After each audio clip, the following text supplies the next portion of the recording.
ಈಗ ಯಜ್ಞವನ್ನು ಆರಂಭಿಸೋಣ ಪುತ್ರ. ಸರಿ ಮಾತೆ, ನಾವು ಯಜ್ಞವನ್ನ ಹನುಮಂತ ಬರುವ ಮೊದಲೇ ಪೂರ್ಣಗೊಳಿಸಬೇಕು. ಆಗಲೇ ನಿಮಗೆ ಆ ವಾನರರ ಶಕ್ತಿ ದೊರೆಯುವುದು. ನಿನಗೆ ನಿನ್ನ ಮಾತೆಯ ಸಾಮರ್ಥ್ಯದ ಮೇಲೆ ಅಪನಂಬಿಕೆಯೇ? ಖಂಡಿತವಾಗಿಯೂ ಇಲ್ಲ ಮಾತೆ. ನಮ್ಮ ಅನುಭವದಿಂದ ಹೇಳುತ್ತಿದ್ದೇವೆ, ಆ ಮಾಯಾವಿ ವಾನರ ಬಹಳ ಬಲಶಾಲಿ. ಆದ್ದರಿಂದ ಎಚ್ಚರದಿಂದಿರಬೇಕು. ಈ ಯಜ್ಞ ಪೂರ್ಣವಾಗುವುದರೊಳಗೆ ನೀನೇ ನೋಡಲಿರುವೆ. ಇದೇ ಯಜ್ಞಕುಂಡದಲ್ಲಿ ಆ ವಾನರ ಬಾಲಕ ಬಲಿಯಾಗುವುದನ್ನು. ಜೈ ಮಾತೆ ನಿಕುಂಬಳ! ಜಯ ಮಾತೆ ನಿಕುಂಬಳ!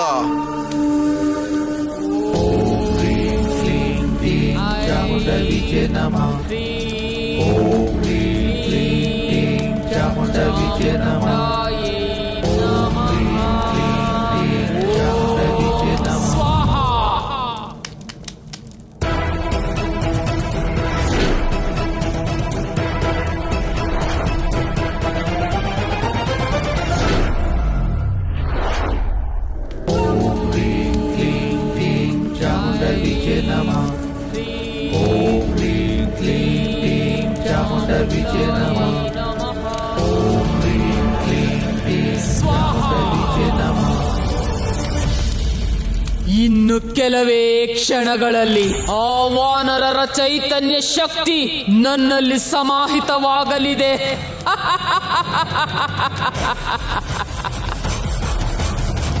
ಆ ಮಾಯಾವಿ ವಾನರ ಬಾಲಕ ನನ್ನಿಂದ ತಪ್ಪಿಸಿಕೊಳ್ಳಲು ಸಾಧ್ಯವಿಲ್ಲ.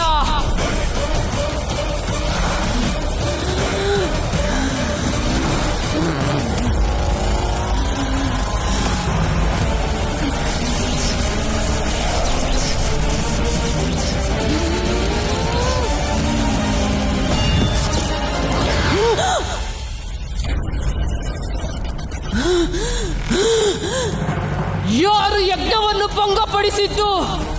ಈ ತೋಟಕಿಯ ಎದುರು ಇಂತಹ ದುಸ್ಸಾಹಸ ಮಾಡಿದವರ್ಯಾರು? ಅಂಜನಿ ಪುತ್ರ ಹನುಮಂತ.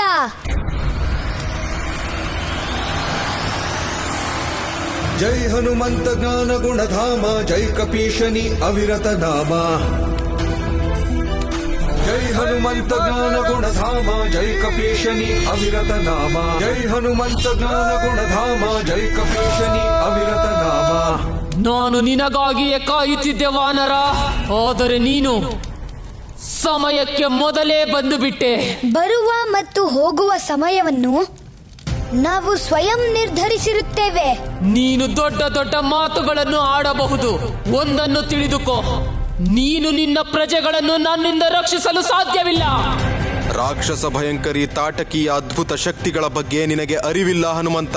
ಈ ವಾನರರು ಸಾತ್ವಿಕರು. ನಾವು ವಾನರ ಧರ್ಮವನ್ನ ಪಾಲನೆ ಮಾಡಬೇಕಾಗಿದೆ. ಹಾಗಾಗಿ ನಮ್ಮ ಬಳಿ ಭಗವಂತ ಸದಾ ಇರ್ತಾರೆ. ನೀನು ನಮ್ಮ ವಾನರ ಪ್ರಜೆಗಳ ಚೈತನ್ಯ ಶಕ್ತಿಯನ್ನ ಹರಣ ಮಾಡಿದ್ಯಾ. ಅದು ಅಧರ್ಮ. ಅದಕ್ಕೆ ತಕ್ಕ ಶಿಕ್ಷೆ ನಿನಗೆ ಸಿಕ್ಕೇ ಸಿಗುತ್ತೆ. ನಿನ್ನ ಆಕಾರ ಮತ್ತು ವಯಸ್ಸು ಚಿಕ್ಕದು, ಆದರೆ ನಿನ್ನೊಳಗಿನ ಶಕ್ತಿ ಬಹಳ ದೊಡ್ಡದು ಬಾಲಕ. ಪುತ್ರ ಮಾರೀಚನು ಹೇಳುತ್ತಿದ್ದನು, ನೀನು ಬಹಳ ಶಕ್ತಿವಂತನಂತೆ. ಪರರ ಯಜ್ಞವನ್ನು ಭಂಗಗೊಳಿಸುವುದಷ್ಟೇ ನಿನ್ನಲ್ಲಿರುವ ಮಹಾಶಕ್ತಿ ಏನು? ನದಿಯ ನಿಜವಾದ ಶಕ್ತಿ ಸಮುದ್ರಕ್ಕೆ ಹೋಗಿ ಸೇರ್ದಾಗ್ಲೇ ಗೊತ್ತಾಗೋದು ತಾಟಕಿ. ಹಾಗೆ ಒಬ್ಬ ಯೋಧನ ಶಕ್ತಿ ಯುದ್ಧದಲ್ಲಿ ಗೊತ್ತಾಗುತ್ತೆ. ನನಗೆ ಬೇಕಿರುವುದು ಇದೆ. ಬಲ ನಿನ್ನಲ್ಲಿ ಹೆಚ್ಚಿದ್ದರೆ ಆಗ ನಾನು ನಿನ್ನನ್ನು ಅಂತ್ಯಗೊಳಿಸಿ ನಿನ್ನಲ್ಲಿರುವ ಶಕ್ತಿಯನ್ನು ಧಾರಣೆ ಮಾಡಿಕೊಂಡು ನನ್ನ ಬಲವನ್ನು ಹೆಚ್ಚಿಸಿಕೊಳ್ಳುತ್ತೇನೆ.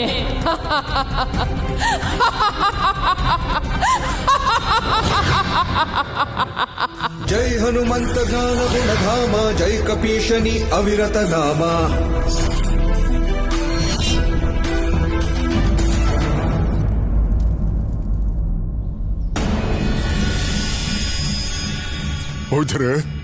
ಹೋದರೆ ಏನಾಯ್ತು?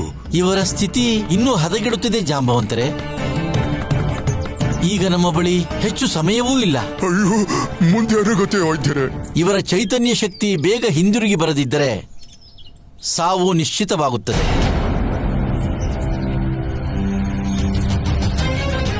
ಪ್ರಭು, ಈಗ ಎಲ್ಲವೂ ನಿಮ್ಮ ಕೈಯಲ್ಲಿಯೇ ಇದೆ ಪ್ರಭು. ನೀವೇ ಏನಾದರೂ ಮಾಡಬೇಕು.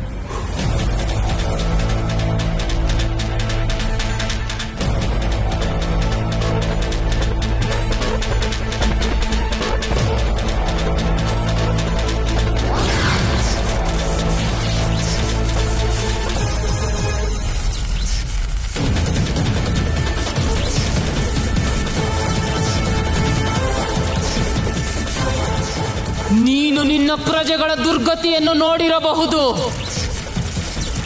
ಆದರೆ ನಿನಗೆ ಅವರಿಗಿಂತ ಘೋರ ಮೃತ್ಯು ಸಂಭವಿಸುತ್ತದೆ.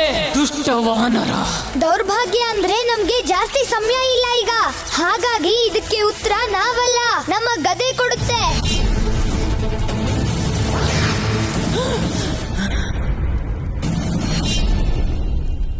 ಈ ನಮ್ಮ ಪ್ರಹಾರ ಹೇಗಿದೆ ಅಂತ ಹೇಳು ತಾಟಕಿ.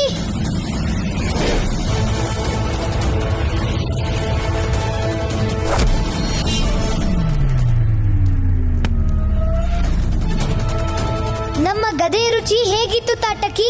ಮಾತೆ, ನಿಮ್ಮನ್ನೇ ಹಾಸ್ಯ ಮಾಡುತ್ತಿದ್ದಾನೆ ಇವನನ್ನು ನಾನು. ನಿಲ್ಲು ಪುತ್ರ. ಮೊದಲ ಬಾರಿ ಈ ತಾಟಕಿಯ ಎದುರು ಇಂಥ ಯುದ್ಧವಾಗುತ್ತಿದೆ.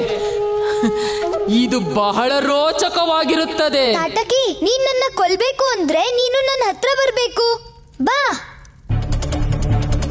ಎಲ್ಲಿ ಹೋದೆ ಬಾಲಕ? ನೀನು ನನ್ನಿಂದ ತಪ್ಪಿಸಿಕೊಳ್ಳಲಾರೆ. ಇದೋ ನಾನು ಕೂಡ ಬರುತ್ತಿರುವೆ.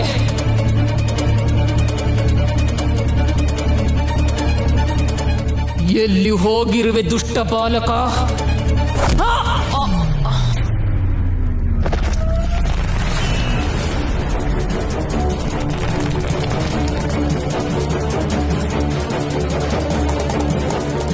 ತುಚ್ಛ ವಾನರ, ನಮ್ಮ ಮಾತೆಯನ್ನೇ ಗಾಯಗೊಳಿಸಿದ್ದೀಯ.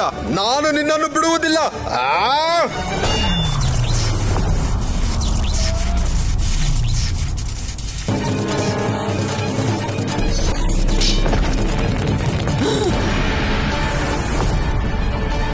ದುಷ್ಟ, ಇಂದು ನಿನ್ನ ಮೃತ್ಯು ನಿಶ್ಚಿತ.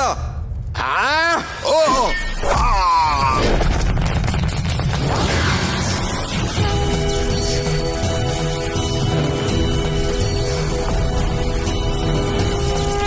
ನೀನು ಹಿಂದೆಯಿಂದ ಬಂದು ದಾಳಿ ಮಾಡ್ತಿದ್ಯಾ?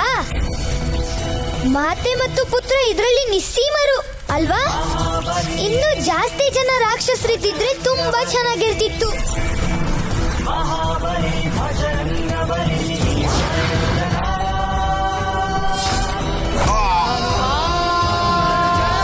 ಬೇಡ ಬೇಡ ಬೇಡ ಬೇಡ, ಮಾತೆ ಮಾತೆ, ನಮ್ಮನ್ನು ರಕ್ಷಿಸಿ.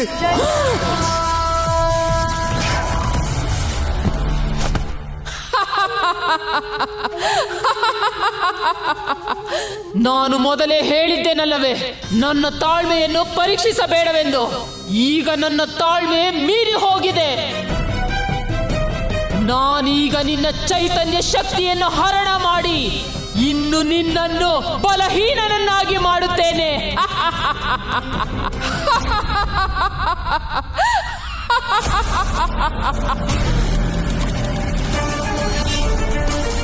ಸರಿ, ನಾವೀಗ ನಮ್ಮ ಅಂತಿಮ ಇಚ್ಛೆಯನ್ನ ಹೇಳ್ತೀವಿ. ನಮ್ಮ ಪೂರ್ತಿ ಚೈತನ್ಯ ಶಕ್ತಿಯನ್ನ ತಗೊಳ್ಳಿ. ಆಗಲಿ, ನಿನ್ನ ಇಚ್ಛೆಯನ್ನು ಈಗಲೇ ಪೂರ್ಣ ಮಾಡುತ್ತೇನೆ.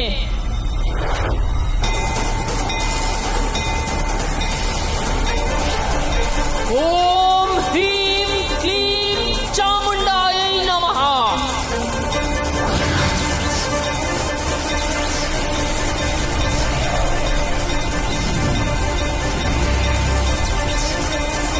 ಈಗ ನಮ್ಮ ಮಾತೆಯ ಪ್ರಕೋಪಕ್ಕೆ ಇವನು ಉಳಿಯುವುದಿಲ್ಲ. ಆದರೆ ಇಷ್ಟೊತ್ತಿಗೆ ಇವನು ನೋವಿನಿಂದ ನರಳಬೇಕಿತ್ತು. ಇವನು ನಗುತ್ತಿದ್ದಾನೆ. ಇದರ ಹಿಂದಿನ ಕಾರಣವೇನಿರಬಹುದು?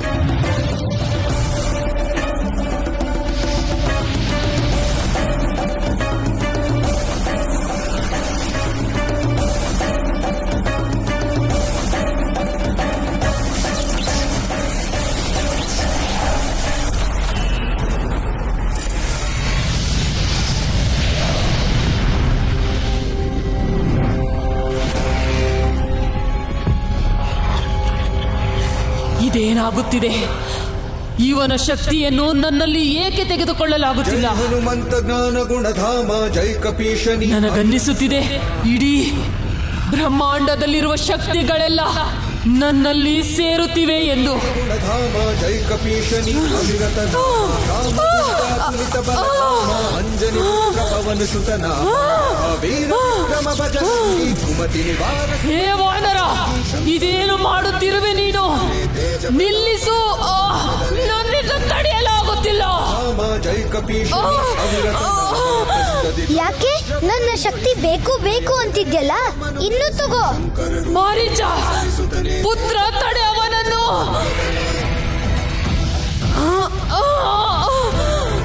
ಜೈ ಹನುಮಂತ ಜ್ಞಾನ ಗುಣಧಾಮ ಜೈ ಕಪೀಶನಿ ಅವಿರತ ನಾಮ ರಾಮದೂತ ತುಲಿತ ಬಲಧಾಮ ಮಾತೆ! ಜನಿ ಪುತ್ರ ಪವನ ಸುತ ನಾಮ. ಜೈ ಹನುಮಂತ ಜ್ಞಾನ ಗುಣಧಾಮ ಜೈ ಕಪೀಶನಿ ಅವಿರತ ನಾಮ. ಜೈ ಹನುಮಂತ ಜ್ಞಾನ ಗುಣಧಾಮ ಜೈ ಕಪೀಶನಿ ಅವಿರತ ನಾಮ.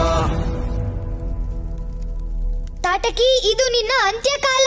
ನೀನ್ ಮಾಡಿರೋ ದುಷ್ಟ ಕಾರ್ಯದಿಂದ ನಮ್ಮ ಸುಮೇರುವಾಸಿಗಳು ಚೈತನ್ಯ ಶಕ್ತಿಹೀನರಾಗಿದ್ದಾರೆ.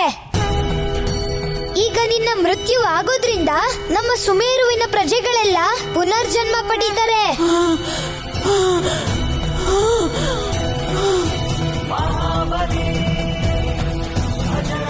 ಜೈ ಶ್ರೀರಾಮ. ಸ್ವಲ್ಪ ನಿಲ್ಲಿ ಹನುಮ.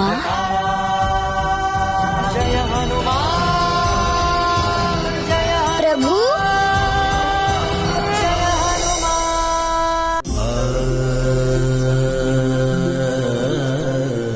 ಪ್ರಣಾಮಗಳು ಪ್ರಭು. ನೀವಿಲ್ಲಿ? ಹೌದು ಹನುಮ, ನಿಮ್ಮ ಪ್ರತಿ ಕಾರ್ಯದ ಹಿಂದೆಯೂ ನಾವಿದ್ದೇ ಇರುತ್ತೇವೆ. ನೀವು ಸರಿಯಾದ ಸಮಯಕ್ಕೆ ಬಂದಿದ್ದೀರಿ ಪ್ರಭು. ಆ ಅಧರ್ಮೀಯ ವಧೆಯನ್ನ ನಿಮ್ಮ ಕಣ್ಮುಂದೆನೆ ಮಾಡ್ತೀವಿ. ನಮ್ಮ ಈ ಕಾರ್ಯಕ್ಕೆ ನೀವೇ ಪ್ರೇರಣೆ ಪ್ರಭು. ಆದರೆ ನಾವು ನಿಮ್ಮನ್ನು ತಡೆಯಲೆಂದೇ ಬಂದಿದ್ದೇವೆ ಹನುಮ. ಅಂದರೆ ನೀವು ತಾಟಕಿಯ ವಧೆ ಮಾಡಲು ಸಾಧ್ಯವಿಲ್ಲ ಪ್ರಭು. ಈ ತಾಟಕಿ ನಮ್ಮ ವಾನರ ಪ್ರಜೆಗಳ ಪ್ರಾಣಕ್ಕೆ ಸಂಕಟವನ್ನ ತಂದಿದ್ದಾಳೆ. ಅವರ ಚೈತನ್ಯ ಶಕ್ತಿಯನ್ನ ಹರಣ ಮಾಡಿ ಅವರ ಮೃತ್ಯುಗೆ ಕಾರಣ ಆಗ್ತಿದ್ದಾಳೆ. ನಮಗೆ ತಿಳಿದಿದೆ ಹನುಮ. ಅವಳ ವಧೆ ಆಗೋದ್ರಿಂದ ವಾನರರ ಚೈತನ್ಯ ಶಕ್ತಿ ಅಂತ್ಯವಾಗ್ಬಿಡುತ್ತೆ. ಇದರಿಂದ ಅನರ್ಥವಾಗ್ಬಿಡುತ್ತೆ ಪ್ರಭು. ಎಲ್ಲ ಸಮಸ್ಯೆಗಳಿಗೂ ಒಂದೇ ರೀತಿಯ ಪರಿಹಾರವಿರಬೇಕೆಂಬ ನಿಯಮವೇನಿಲ್ಲ. ವಾನರರಿಗೆ ತಮ್ಮ ಜೀವಶಕ್ತಿಯನ್ನು ಮರಳಿ ಪಡೆಯಲು ಬೇರೆ ಮಾರ್ಗಗಳಿರಬಹುದಲ್ಲವೇ? ಈಗ ನೀವೇ ಹೇಳ್ಬೇಕಾಗಿದೆ ಪ್ರಭು. ನಮ್ಮ ಮುಂದೆ ಇರೋ ಸಮಸ್ಯೆಗೆ ಕಡಿಮೆ ಸಮಯದಲ್ಲಿ ಪರಿಹಾರ ಬೇಕು. ಅದಕ್ಕೂ ಮೊದಲು ತಾಟಕಿಯ ಪುನರ್ಜನ್ಮದ ಬಗ್ಗೆ ನೀವು ತಿಳಿದುಕೊಳ್ಳಬೇಕು. ಹಿಂದಿನ ಜನ್ಮದಲ್ಲಿ ತಾಟಕಿಯು ವೈಕುಂಠದಲ್ಲಿ ನಮ್ಮ ಸೇವೆಗೈಯುತ್ತಿದ್ದಳು. ಆಕೆಯ ನಾಮಧೇಯ ತಾರಿಣಿ ಎಂದು. ತಾರಿಣಿ? ಆಕೆಯು ಬಹಳ ಸುಮಧುರವಾಗಿ ಹಾಡುತ್ತಿದ್ದಳು. ಇದೇ ಕಾರಣಕ್ಕೆ ದೇವಿ ಲಕ್ಷ್ಮಿಯನ್ನು ಪ್ರತಿದಿನವೂ ಅಲಂಕರಿಸುವ ಹೊಣೆ ಆಕೆಯದ್ದೇ ಆಗಿತ್ತು. ಒಂದರ್ಥದಲ್ಲಿ ಆಕೆಯ ಮಧುರ ಸ್ವರದಿಂದಲೇ ವಿಷ್ಣು ಲೋಕದ ಆರಂಭವಾಗುತ್ತಿತ್ತು. ಜಯ ಜಗದೋದ್ಧಾರಿ ಶ್ರೀ ವಿಷ್ಣು ಚಕ್ರಧಾರಿ ನಯನ ಮನೋಹರ ರೂಪ ಪೀತಾಂಬರಧಾರಿ. ಜಯ ಜಗದೋದ್ಧಾರಿ ಶ್ರೀ ವಿಷ್ಣು ಚಕ್ರಧಾರಿ. ಕೌಸ್ತುಭಮಾಲ ವಿರಾಜಿತ ಶಂಖ ಗದಾಧಾರಿ ವಕ್ಷಸ್ಥಲದಿ ಶ್ರೀಲಕ್ಷ್ಮೀ ಶೇಷ ಶಯ್ಯಧಾರಿ. ಜಯ ಜಗದೋದ್ಧಾರಿ ಶ್ರೀ ವಿಷ್ಣು ಚಕ್ರಧಾರಿ. ತಾರಿಣಿ,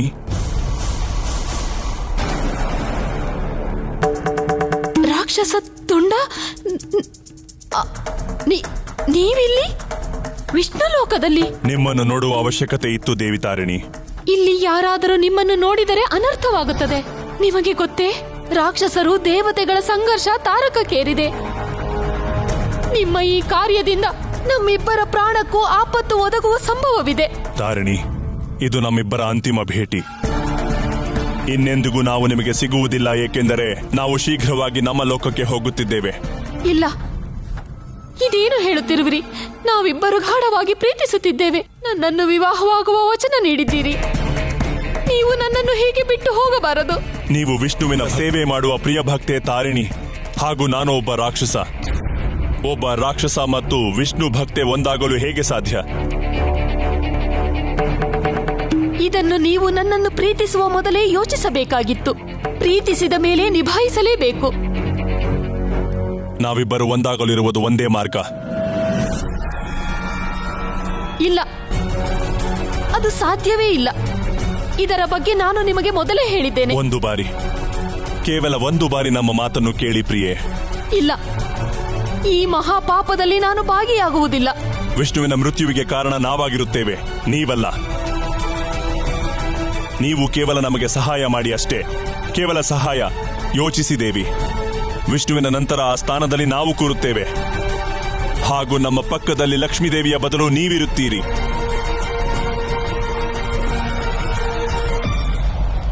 ನಿಮಗೆ ನಮ್ಮ ಮೇಲೆ ನಂಬಿಕೆ ಇಲ್ಲವೇ ದೇವಿ? ನಂಬಿಕೆ ಇಲ್ಲದಿದ್ದರೆ ಹೇಗೆ ಪ್ರೀತಿಸಲು ಸಾಧ್ಯ? ನಿಮ್ಮ ಮೇಲೆ ಪೂರ್ಣ ನಂಬಿಕೆ ಇದೆ, ಆದರೆ ಹೆದರಿಕೆಯೂ ಇದೆ. ಮತ್ತೊಮ್ಮೆ ಆಲೋಚಿಸಿ. ಈ ಕಾರ್ಯ ಕೈಗೊಂಡು ಅಪಾಯವೂ ಆಗಬಹುದು. ಈಗಲೂ ಇದೇ ನಿಮ್ಮ ಅಂತಿಮ ನಿರ್ಧಾರವೇ? ನಿರ್ಧರಿಸಿದ್ದೇನೆ ದೇವಿ.